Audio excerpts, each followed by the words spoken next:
Today I'm sharing our self-emptying robot vacuum, which we got about 6 months ago. We've really been enjoying it. It has been an absolute great addition to our cleaning regimen. A couple of things that I really love about this: it goes in a very clear pattern, so it goes back and forth, as opposed to one of the other robot vacuums we've had that just kind of goes all over the place. This one has no problem transitioning from a rug, a throw rug, or a high pile rug and back to a hardwood floor, which is also awesome.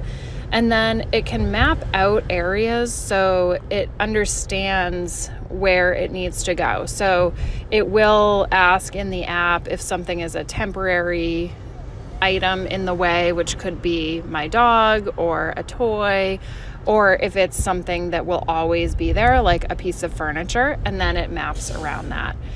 My favorite thing about this is that it self-empties into the bin, and I really have only had to change the bag once every 4 months or so, and that's using this at least once a week. So highly recommend this robot vacuum. I think it's a really great addition, and I think that especially people with kids will love this for cleaning up messes.